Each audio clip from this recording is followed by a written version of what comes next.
समझा था कि एक आईडी को हम लोग इंस्टॉल कैसे करते हैं, ठीक है? इसके बाद हमने समझा था एक जेवीएम के बारे में जिसको हम लोग बोलते हैं जावा वर्चुअल मशीन, ठीक है? इसका क्या काम था?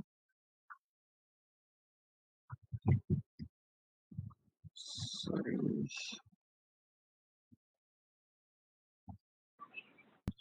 सॉरी फॉर द इंटरफेरेंस, ठीक है। तो कल हमने पढ़ा था जावा प्रोग्राम के बारे में कि हम लोग सबसे पहले जावा प्रोग्राम को लिखते कैसे हैं। देन हमने समझा था जेवीएम जो कि इम्पोर्टेंट होता है, जो क्या काम करता है कि एक जावा कोड को किस तरीके से बाइट कोड में कन्वर्ट करता है, ठीक है? बाइट कोड में कन्वर्ट जैसे ही करता है तो मशीन जो है उस पर्टिकुलर कोड को समझती है और आगे की जो प्रोसेसिंग है वो करती है। इस तरह से जब भी हम कोड लिखते हैं तो हमें उसका आउटपुट समझ में आता है, ठीक है? तो ये चीज़ें मेनली कल की क्लास में डिस्कस की थी, ठीक है? सो आज की क्लास में हम लोग क्या समझने वाले हैं, मेन जो हमारा सबसे इम्पोर्टेंट चीज़ है कि जावा का प्रोग्राम स्ट्रक्चर, ठीक है? सबसे इम्पोर्टेंट ये है क्योंकि अगर आप जावा पढ़ने वाले हैं तो इसका प्रोग्राम स्ट्रक्चर कैसे होता है? क्योंकि जैसे बाकी लैंग्वेज जैसे अगर आपने सी लैंग्वेज पढ़ी होगी तो it starts from let's say int main, ठीक है? अगर आपने सी प्लस प्लस पढ़ा होगा तो एसटीडीआईओ समथिंग समथिंग कुछ इस तरीके से स्टार्ट होता है। तो उसी तरीके से हम लोग समझेंगे कि ये जावा जो है, ये किस तरीके से एक इसका एक बेसिक स्ट्रक्चर होता है। बेसिक स्ट्रक्चर में क्या होता है कि हम लोग बार-बार उसी स्ट्रक्चर को लिखते हैं, ठीक है ना? कि बेसिकली कि प्रोग्राम स्टार्ट कैसे होता है वो चीज़ हमको समझनी है, ठीक है? देखो, अब सबसे पहले जैसे कल हमने अपने प्रोग्राम में भी देखा था, मैं प्रोग्राम अभी करवाऊँगा, ठीक है? उसके पहले हम स्ट्रक्चर समझ लेते हैं, ठीक है? तो सबसे पहले जावा में आपको स्ट्रक्चर दिखेगा कुछ इस तरीके से, पब्लिक क्लास और यहाँ पे रहेगा आपके क्लास का नाम, ठीक है? यहाँ पे रहेगा आपका एक कर्ली ब्रैकेट, इसके अंदर रहेगा आपका सबसे इम्पोर्टेंट पब्लिक, ये सब समझेंगे हम लोग एक-एक करके, पब्लिक स्टैटिक वॉइड मेन, ठीक है? और इसके अंदर होगा स्ट्रिंग आर्ग्यूमेंट्स,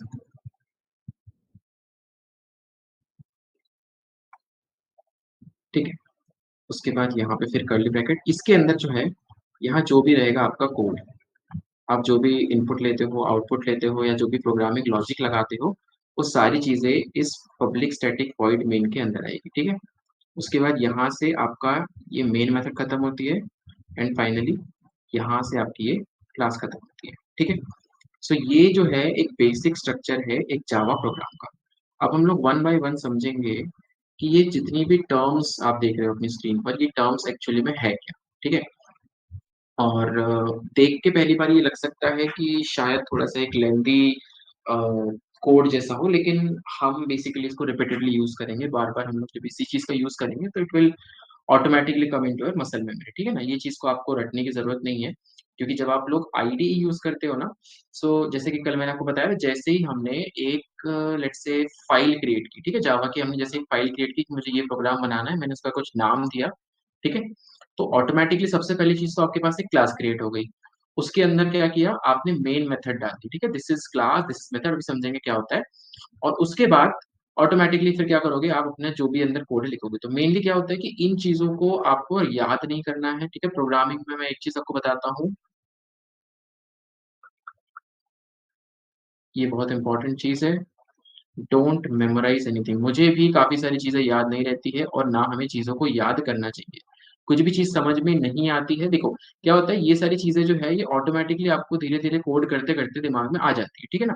तो याद कुछ मत करिएगा, ठीक है? We are not in the school, ठीक है? कि हमको हर चीज़ याद करनी है, ठीक है?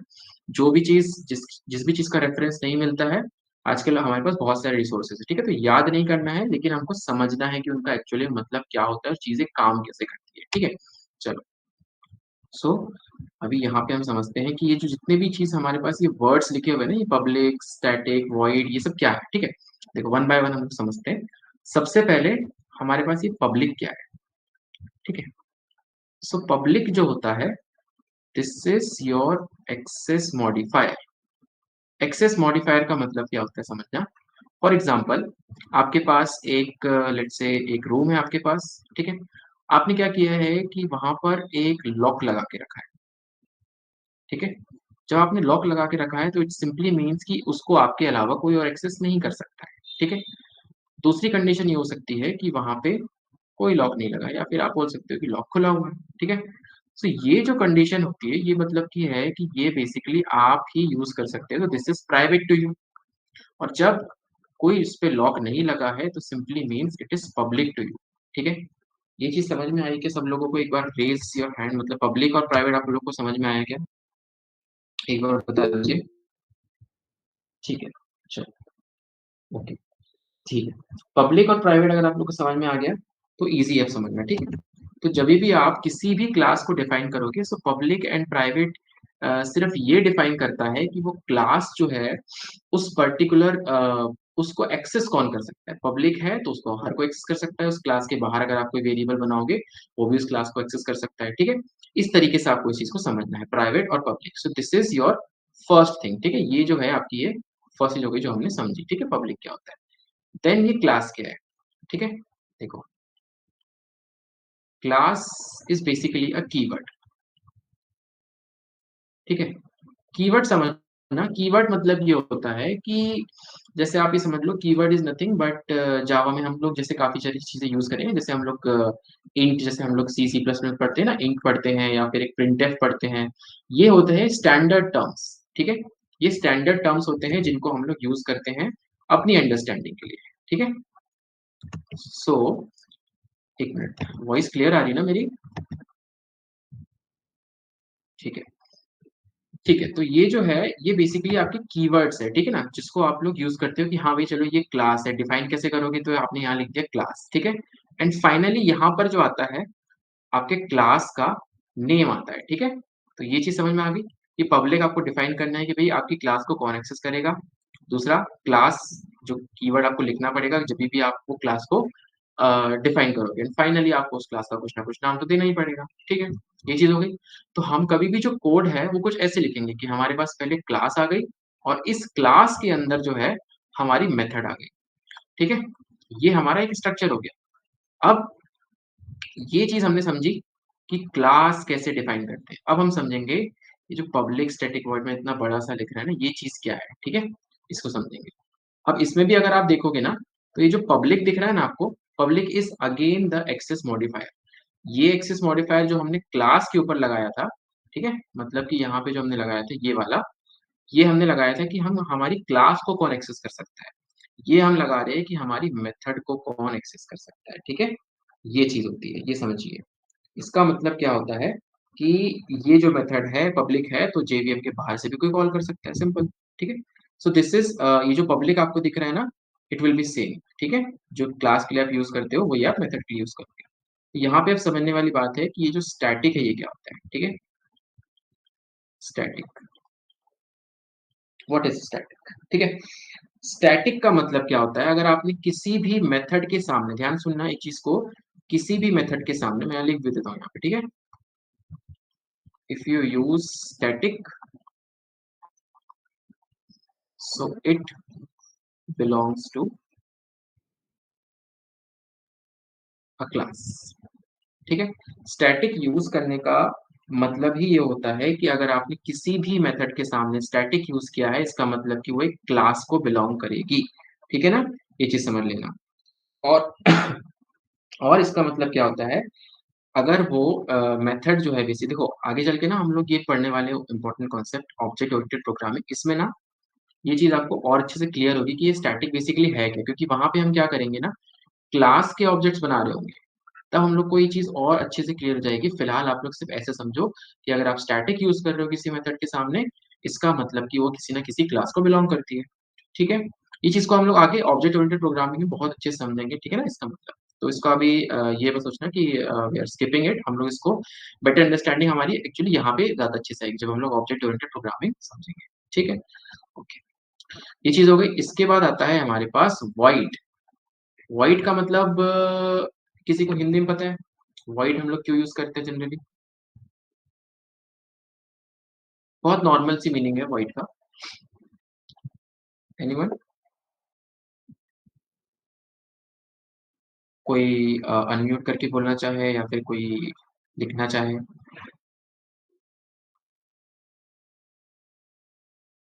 कोई भी रिस्पॉन्स दे सकते हो।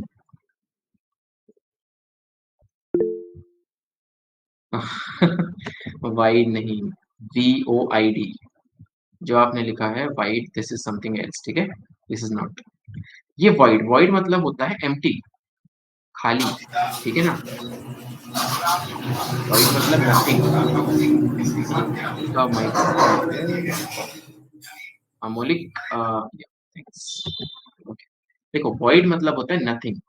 अब यहाँ पर ये चीज क्या है कि void मतलब कि ये मेथड कुछ भी रिटर्न नहीं करती है, ठीक है? आप इसको कैसे समझो, आप इसको ऐसे समझो कि आपने क्या किया, जैसे मान के चलो ये ना, अच्छे समझाता हूँ, just zoom it। आपने यहाँ पे क्या किया, लेट्स से आपने ये दो नंबर्स दिए, ठीक है ना?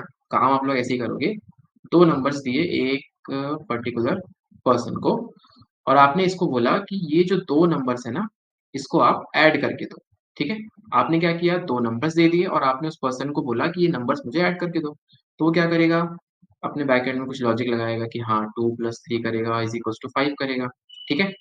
तो ऐसा हुआ कि सबसे पहले इसने आपसे ये नंबर लिया, नंबर 1 एंड नंबर 2, ठीक है? उसके बाद इसने ये अपना एक फंक्शन लगा दिया, फाइन। और उसके बाद इसने क्या किया, ये जो इसका आउटपुट आया ना 5, ये है 5, ये आपको वापस से रिटर्न करके दे दिया। जावा में या किसी और लैंग्वेज में मेथड या फंक्शन ऐसे ही काम करता है, ठीक है ना? सो इसका मतलब क्या हुआ कि ये मेथड जो है आपसे कुछ लेगी, फॉर एग्जांपल एक आर्गुमेंट ले सकती है, 2 चीज़ ले सकती है, जितनी भी चीज़ें ले सकती है, ठीक है? ये कैसे होता है, क्या होता है, ये हम लोग जब मेथड एंड स्कोप पढ़ेंगे तब समझ में आएगा। फिलहाल आप लोग ये समझो कि मेथड का बेसिकली यूज़ क्या होता है, क्योंकि ये जो पब्लिक स्टैटिक वॉइड मेन है ना, ये भी एक मेथड ही है अपने आप में, ठीक है ना? मेथड मतलब एक फंक्शन आप समझ लो, ठीक है? तो क्या होता है कि जब ये मेथड जो होता है कुछ ना कुछ आर्गुमेंट्स लेता हो, मतलब कि कुछ ना कुछ एक्सेप्ट कर रहा है, ठीक है? तो आप उस मेथड को कुछ ना कुछ रिटर्न भी करना पड़ेगा। लेकिन जो पब्लिक स्टैटिक होती है, हमारी जो मेन वाली मेथड होती है, इट इज़ बेसिकली वॉइड, और वॉइड का मतलब होता है कि ये मेथड कुछ भी रिटर्न नहीं करेगी, फाइन? सो इसका मतलब है कि जब आप इस मेथड को कुछ आर्गुमेंट्स दोगे, तो ये कुछ न कुछ भी रिटर्न नहीं करने वाली है, ठीक है? अभी रिटर्न नहीं करने वाली है, जब हम लोग आगे प्रोग्राम करेंगे ना, तब और अच्छे से क्लियर हो जाएगा। इसका कोई दिक्कत वाली बात नहीं है। अभी आप लोग सिर्फ एक ओवरव्यू समझो, ठीक है? ये काम कैसे करना है, फाइन? ठीक है। तो हमने क्या समझा? हमने समझा पब्लिक, हमने समझा स्टैटिक, हमने समझा void. Now it's time for main, ठीक है? मेन नाम से ही समझ में आता है। मेन क्या हो सकता है? मेन क्या हो सकता है? Any guesses? Main is simple name of the method, ठीक है? मेन का मतलब क्या है? उस मेथड का नाम, ओके? देखो, यहाँ पे ये चीज क्लियर हो गई आपको। अब मेन क्यों है? और हाँ, याद रखना, क्योंकि मैंने ये बोला कि ये आपके प्रोग्राम का स्ट्रक्चर है, तो जितने बार भी आप जावा में कोड लिख रहे होंगे, आपको ये ही स्ट्रक्चर फॉलो करना है। फिर से बता दूं, क्लास, ठीक है? उसका नेम आएगा, सॉरी पब्लिक आएगा, पब्लिक क्लास, उसका नेम, यहाँ पे आपको पब्लिक स्टैटिक वॉइड में लिखोगे। हाँ, अभी एक चीज आ रही है, स्ट्रिंग, ये क्या होता है, ठीक है? सो ये बेसिकली एक पैरामीटर होता है, ठीक है? जभी भी हम देखो, थोड़ा कंफ्यूजिंग लग सकता है पहली बार के लिए, बट जैसे-जैसे हम लोग समझेंगे, सो ये समझ में आएगा। तो इट्स बेसिकली अ पैरामीटर जो कि एक स्ट्रिंग एरे होल्ड करता है। थोड़ा टेक्निकल हो रहा होगा, कोई दिक्कत नहीं, मैं अभी आपको थोड़ा क्लियर वर्ड से समझा दूँगा, ठीक है?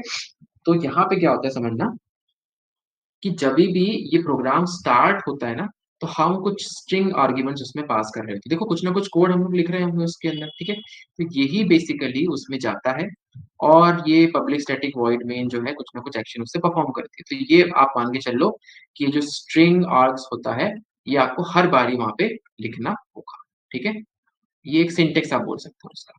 क्लियर है ये चीज़? सो जब आपने ये चीज़ लिख ली, आपने समझ लिया कि आपको पहले क्लास डिफाइन करनी है, फिर आपको यहाँ पे ये public static void main define करना है, तो आप यहाँ पे समझ लेना कि अब आप अपने जावा प्रोग्राम को स्टार्ट कर सकते हो, ठीक है? और मैं फिर से बोल रहा हूँ, ये चीज़ आपको सिर्फ अंडरस्टैंडिंग पर्पज़ के लिए समझनी है, रटना नहीं है इसको, ठीक है? बिल्कुल भी, कुछ भी मेमोराइज़ नहीं करना है, ठीक है? तो अब हम लोग ओके, यहाँ तक किसी कोई डाउट है? एनीवन?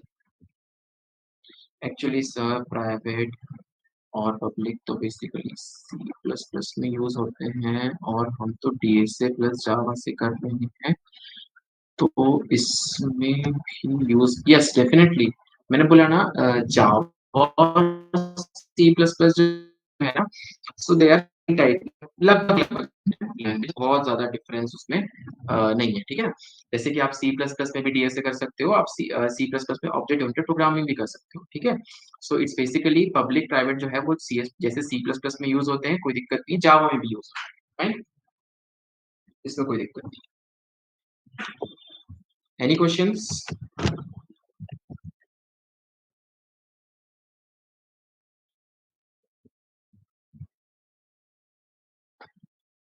एनी क्वेश्चंस कि हम आगे बढ़े? ओके, चलो। कल हमने लिखा था एक छोटा सा प्रोग्राम, आज उसको थोड़ा सा समझ लेते हैं, ठीक है। ओके, सो बेसिकली अब थोड़ा सा हम लोग आगे बढ़ते हैं, प्रोग्राम कैसे करना होता है हमको, ठीक है।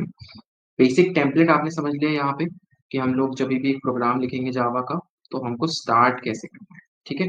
ये चीज आपने समझी। कुछ चीजें जैसे है, फॉर एग्जांपल मैं आपको एक बार सिलेबस दिखा देता हूँ, है ना, just a minute.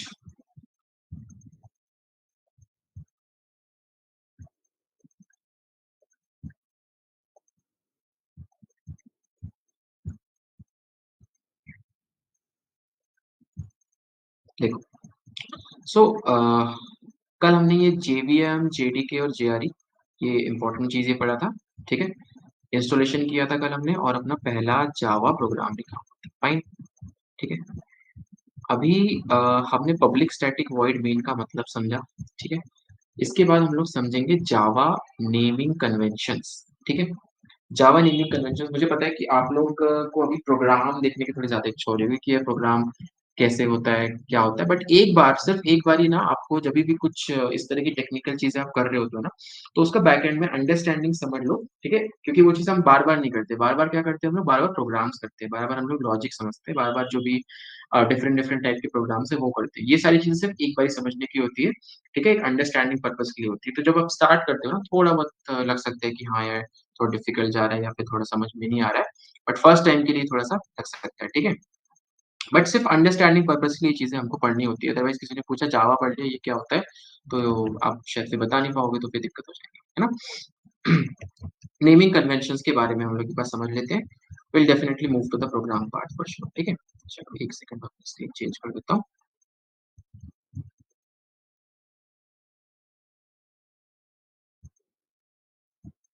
Okay, we are back to, okay, we are back to our, ठीक है। अच्छा, last class, last last to last class में आपने एक वर्ड सुना होगा, कंपाइल। हैंड रेज करो अगर आपने ये वर्ड सुना हो तो। मैंने यूज किया था ये वर्ड, फाइन, ठीक है, वेरी गुड। तो ये जो कंपाइल होता है ना, ये कंपाइल वर्ड क्या होता है, ठीक है। किसी को कोई इन्फॉर्मेशन है कंपाइल वर्ड के बारे में, छोटी मोटी जितनी भी इन्फॉर्मेशन है, कोई दे सकता है, एक बार बता सकता है? Anyone? Try to be interactive guys. Translator, exactly, very good. Translator, ठीक है ना। ट्रांसलेटर मतलब कि आप ये बोल सकते हो कि जो भी आप कोड लिखोगे, उस कोड को ये बाइट बाइट कोड में कन्वर्ट कर देगा, मतलब जिस ऐसे कोड को जो मशीन समझ सके बेसिकली, ठीक है। ये हमारा काम है, क्योंकि हम मशीन को ये नहीं समझा सकते, तो ये ट्रांसलेटर क्या करता है, उस मशीन अंडरस्टैंडेबल लैंग्वेज में हमारे कोड को कन्वर्ट करेगा, जिससे मशीन उसको समझेगी। मशीन का मतलब आप यहाँ पे एक तरह से मान लो, जो बेसिकली कोड करके आपको दे रहा है, कंप्यूटर को भी आप बोल सकते हो। सो बेसिकली ये समझेगा एंड आपको आउटपुट प्रोवाइड करके देगा, ठीक है। तो यहाँ पे हमें समझना है कि जो कंपाइल होता है ना, वो क्या होता है, और कंपाइल वर्सेस ये जो रन है, ये क्या होता है, ठीक है। मतलब जब आप कोड को कंपाइल करते हो, तो वो कंपाइलेशन क्या होता है, और जब आप कोड को रन करते हो, तो वो रन क्या होता है, ठीक है। बहुत सिंपल चीज है, ज्यादा कोई डिफरेंस नहीं है, ठीक है। तो जैसे कि किसने बताया अभी डेफिनेशन, पीयूष, ओके। तो जैसे पीयूष ने बोला कि हम क्या करते हैं, कंपाइलेशन में ट्रांसलेट करते हैं। तो यहाँ पे हम क्या कर रहे हैं, ये जो हमारा जावा कोड है ना, इसको हम लोग कन्वर्ट कर रहे हैं बाइट कोड में। ठीक है, पहली चीज समझ में आ गई। जावा कोड को हम लोग बाइट कोड में कन्वर्ट कर रहे हैं। और कंपाइलेशन जो है, हमेशा याद रखना, पहले कोई भी कोड जो है वो कंपाइल होगा और फिर जाके वो रन होगा। मतलब कंपाइलेशन की जो प्रोसेस है वो हमेशा कोड के रन होने से पहले होती है। ठीक है, चलो अब बेसिकली जावा को कंपाइल करने के लिए क्या यूज होता है, जेवीएम। ठीक है, जेवीएम के अंदर भी एक Java C, this is also known as a compiler. ठीक है, जेवीएम के अंदर होता है, उसको हम लोग यूज करते हैं बेसिकली कोड को कंपाइल करने के लिए। इसको तो समझना नहीं क्योंकि ये मशीन अपने लेवल पे करती है। ठीक है, देन बेसिकली ये कंपाइलेशन क्या होता है, जब हम कंपाइल पढ़ेंगे ना तो आगे चल के हम लोग को ना एक कंपाइलेशन एरर भी आएगा, पता है। एक कंपाइलेशन एरर भी आएगा, बहुत फेमस एरर है, जावा में ही नहीं बहुत सारी लैंग्वेज में भी यूज होता है। आप ऐसा मान के चल लो कि आपने एक कोड लिखा ऐसे ऐसे, और उसमें हो सकता है कि इस पर्टिकुलर लाइन पर कुछ ना कुछ एरर आ गया होगा। तो ये कोड क्या कर रहे हैं, वन बाय वन इस तरह से चले जा रहा है चले जा रहा है, और इसको एक लाइन पे क्या मिल गया, एरर मिल गया। तो यहाँ पे ये देगा एक कंपाइलेशन एरर। इसका मतलब आपने जब कोड लिखा और उसमें कुछ गड़बड़ी कर दी, ठीक है ना, कोड जब आपने लिखा और उसमें हो सकता है थोड़ी बहुत मिस्टेक्स हो गई हो, गलती हो गई हो, तो ये बेसिकली कंपाइल जो प्रोसेस होती है, कोड कंपाइलेशन जिसको हम लोग बोलते हैं, तो यहाँ वो चेक करता है कि क्या उस कोड में कोई सिंटेक्स एरर तो नहीं है, क्या कुछ गलती तो नहीं की हो आपने।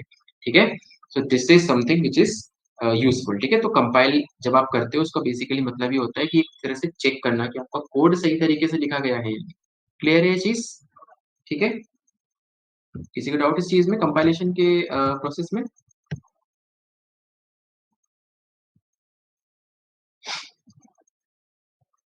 ओके, एक थम्स अप है और एक थम्स डाउन है, क्या समझो इसको? डाउट, यस और नो? ओके, ठीक है, चलो। इसके बाद देखना, जैसे कि मैंने आपको बताया कंपाइलेशन एरर देता है या सिंटेक्स एरर देता है, जो भी इसको बोलते हैं, कि बेसिकली कोड को चेक करेगा, अगर उसमें कुछ प्रॉब्लम्स है तो आपको बस वो बता देगा। ठीक है, अब ये रन क्या होता है? ठीक है, रन समझो।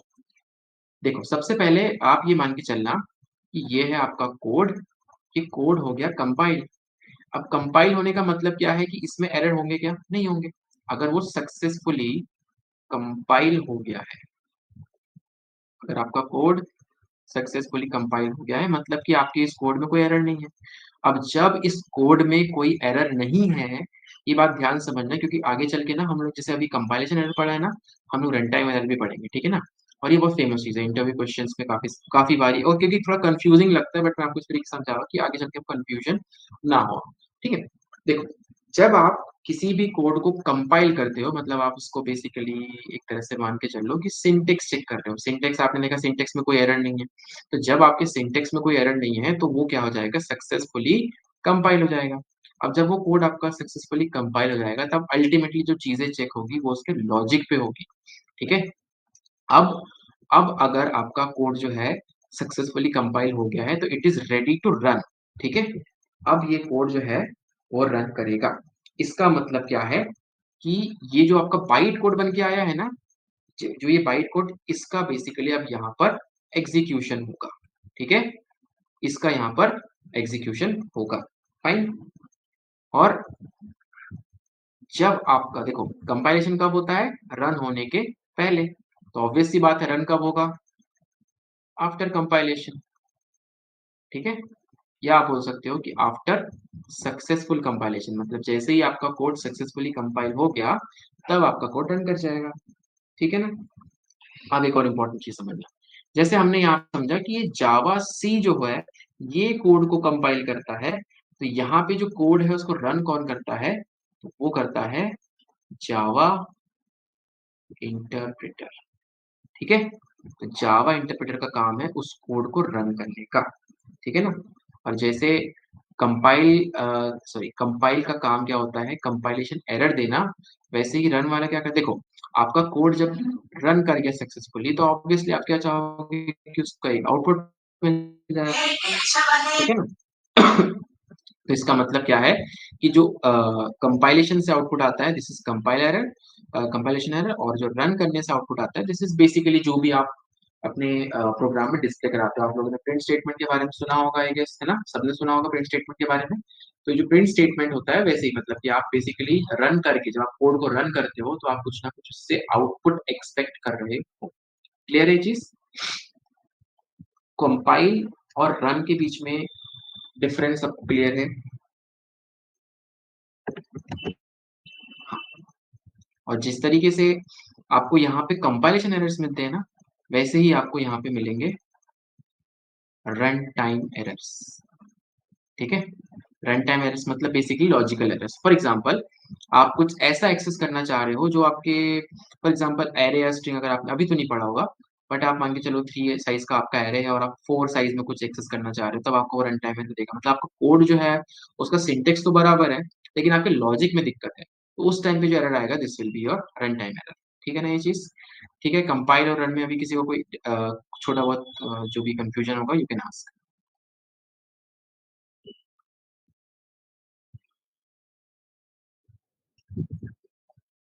एनीवन? किसी को कंपाइल और रन में कोई इशू है?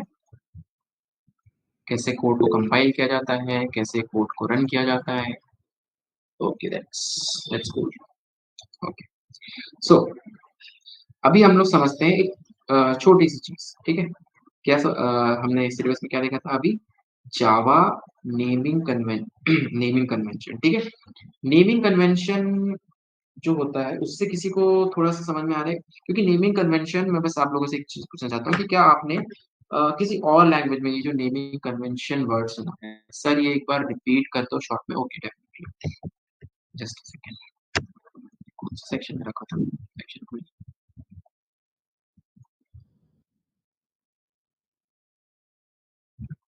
सेक्शन, सेक्शन कैसे भूल गया? ओके, मैं अभी आपको बता देता हूँ, शॉर्ट बता देता हूँ। सेक्शन ही भूल गया मैं, किस सेक्शन में रखा था? Sorry, can anyone remind me?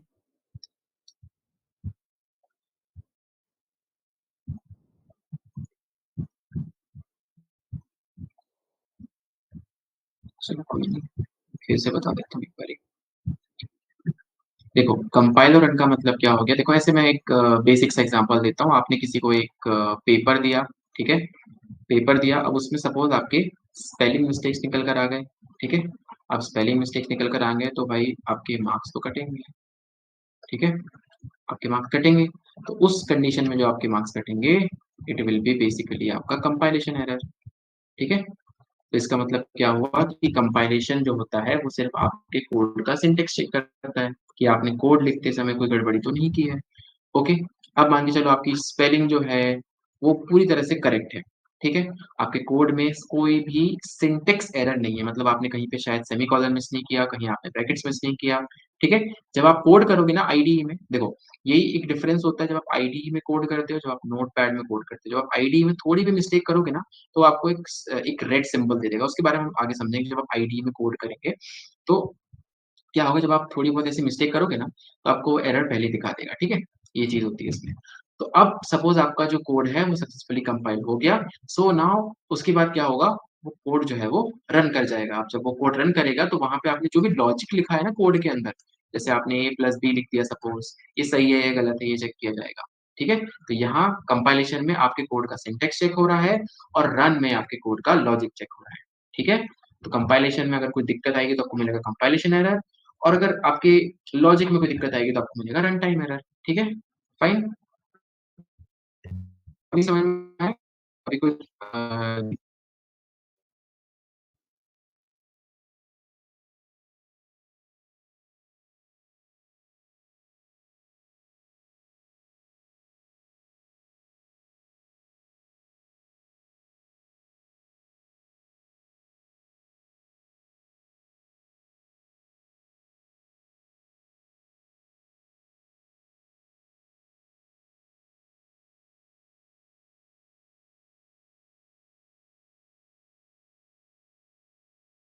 अगर सुना है तो you can thumbs up, otherwise thumbs down, no.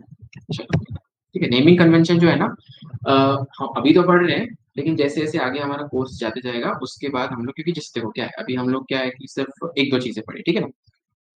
जब हमारा कोर्स आगे जाएगा तो हम कुछ-कुछ नई-नई चीज़ें पढ़ेंगे इसमें, ठीक है?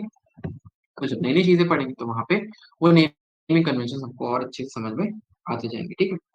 अब नेमिंग कन्वेंशन जैसे क्या हो गया, जैसे हम लोग अ, लेट्स से आप वेरिएबल डिफाइन करोगे, ठीक है? वेरिएबल डिफाइन अभी मैं इसको बहुत लॉन्ग में नहीं बता रहा हूँ, सिर्फ़ एक रूल बताता हूँ। नेमिंग कन्वेंशन एक रूल होता है कि जब आप एक वेरिएबल का नाम डिफाइन कर रहे हो, तो उस नाम को लिखना किस तरीके से? एक एग्ज़ाम्पल देता हूँ कि आपने एक वेरिएबल का नाम लिखा for example let's say variable का नाम आपने लिखा कोई कोई भी रैंडम नेम बता दो मार्क्स, ठीक है? मार्क्स। तो ये आपके वेरिएबल का नाम हो गया, फाइन। अब फॉर एग्ज़ाम्पल आपने ऐसा लिख दिया 0, 1 मार्क्स, ये आपके वेरिएबल का नाम हो गया। So this is the wrong way but this is the right way. तो यहाँ पे हम जो है बेसिकली रूल समझ रहे हैं कि जावा में जभी भी आप किसी वेरिएबल के नाम को डिफाइन करोगे या किसी मेथड के नाम को डिफाइन करोगे, तो उसके क्या रूल्स हैं, ठीक है? क्योंकि ये भी चीज़ें आपके कंपाइलेशन में पकड़ी जाएगी, ठीक है? कि मान के चलो आपने जो है मार्क्स ऐसा एक वेरिएबल लिख दिया, तो इट्स ओके, नो प्रॉब्लम। ये कैसे होता है वो हम समझेंगे क्योंकि अभी थोड़ा टाइम हो जाएगा, ठीक है? और ये जो है ये गलत तरीका है मतलब कि आपको सिर्फ़ ये समझना है, एक तरह से रूल समझना है। एबीसीडी पढ़ा है सबने, ठीक है ना? तो बेसिकली वैसे ही है ये, है ना? कि हम पर्टिकुलर वेरिएबल के दसना है या फिर मेथड के नाम को कैसे लिखना है, ठीक है ना? ये चीज़ हम लोग समझेंगे।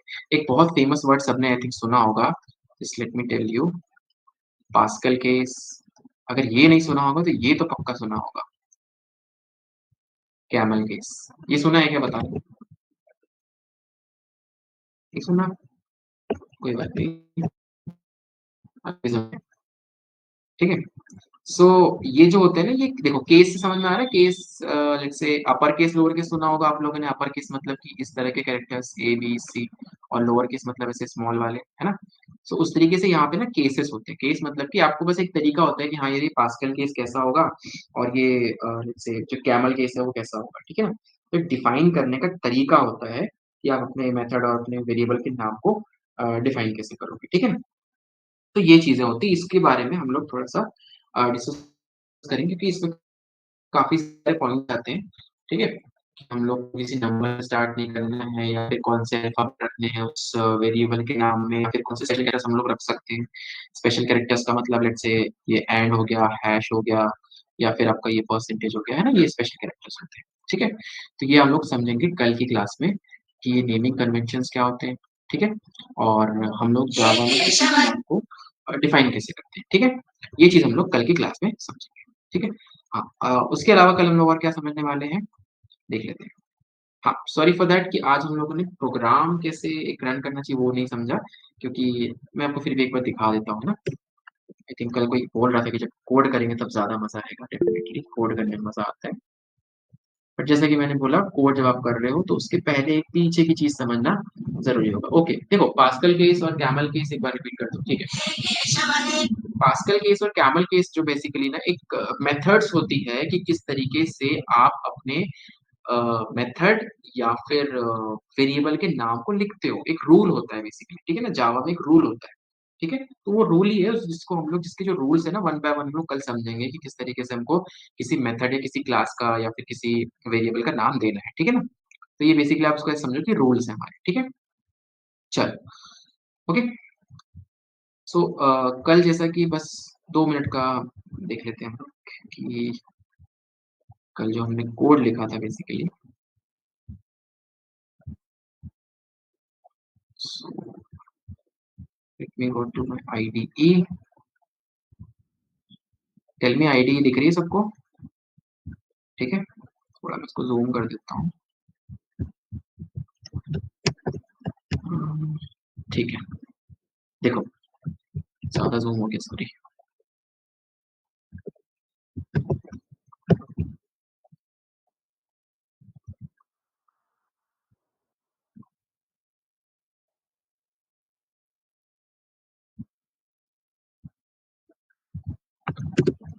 तो अभी हमने क्या समझा कि किस तरीके से हमें इस क्लास के मेन को डिफाइन करना है, ठीक है? और उसके बाद हमको किस तरीके से इस मेन मेथड को डिफाइन करना है। और ये जैसे यहाँ पे हमने क्या किया ना, एक बेसिक प्रिंट स्टेटमेंट लिखा है, तो ये हम लोग क्या कर रहे हैं, सिंपल अपने जैसे बोल सकते हैं कि कोड का हिस्सा है, ठीक है? तो इसके अंदर क्या लिखेंगे, कितना लिखेंगे, वो सब देखेंगे, ठीक है? क्लियर? चलो, ये हमारा कोड हो गया। अब फाइनली जितने भी अगर आप लोग के डाउट्स है, यू कैन आस्क, ओके? आज की क्लास के।